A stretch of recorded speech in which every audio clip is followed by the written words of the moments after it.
I'm going to tackle two tools in this piece. This one is what I call a Thompson. I think it's also called a standard whip finisher, and I wish it wasn't called a standard whip finisher. The identifying characteristic is that wave shape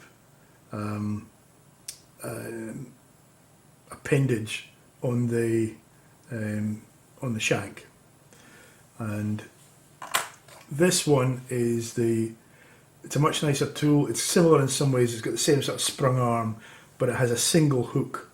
This is the Veniard Deluxe. There's a few versions of this, but I'll demonstrate this second. It's quite similar. It's like a hybrid between the Thompson, the standard, the Thompson, and a Materiali. I had to teach myself to use this. I found a set of instructions from D.H. Thompson online. I think this is the oldest of the whip finishing tools, and I think this is one of the reasons that so many people think whip finishing tools are impossible things to use. As far as I know, this was also called an English whip finisher. There, into the hook, behind the hook, this thread goes into this nearest of these two parts of the S. This goes into the back one. The tool rests on the hook shank. The thread is running along you can see the thread is running along the hook shank. The tool gets rotated in my fingers, between my fingers, finger and thumb, and hopefully when I release that, I've made a couple of wraps around the thread and I've got a whip finish. I find this it's a really poor design in my opinion. The only thing it has going for it is if I've got a hackle close to the head of this hook, this goes in really close to the eye, and it gets under the hackle, if you like. I find this a really poor tool. I really dislike this tool. So what I'm doing is the hook there, the thread has to go behind this shank. I hook the thread between the hook shank and the crook of the tool into the outside of the two bends of the S, and then I rotate around the shank there, free the S-shaped thing, pull it up, and I've made the whip finish. It works. I don't like it. I don't think it's worth having. This tool is a completely different, it's based on the same mechanics, I suppose, but it's a completely different kettle of fish. So this one is quite similar to the Materiali. The difference is, if you can see where my hand is, the handle is on the same axis of rotation as the thread. This sprung arm means that I never get too much tension on the thread. It's actually a good idea, but this handle being there isn't such a great idea in my opinion. I need to get it under control.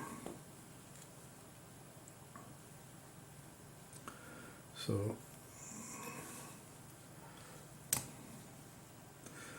there we go, that's it, as I would set it up to rotate it.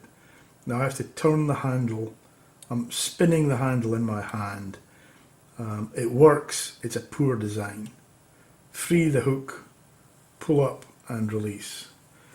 So the way that we did that was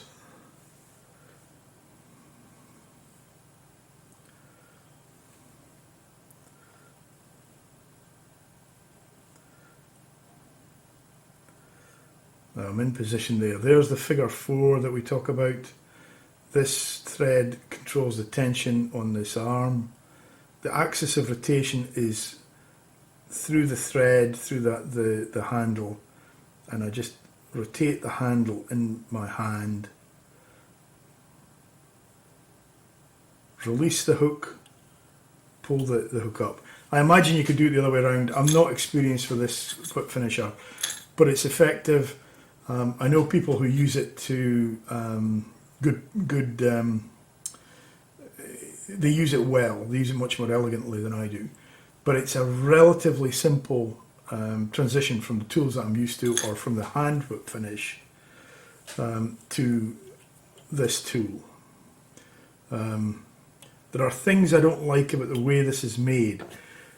The tip there of that wire and the tip of that wire aren't really tapered. That applies to this as well, and I would much prefer to see those tapered. They don't need to be sharp, but if you taper them like that is tapered, then you can release and you can pull up, and it's smooth and it comes out. These come out with a bump. If you have one of these and you've mastered it, well done.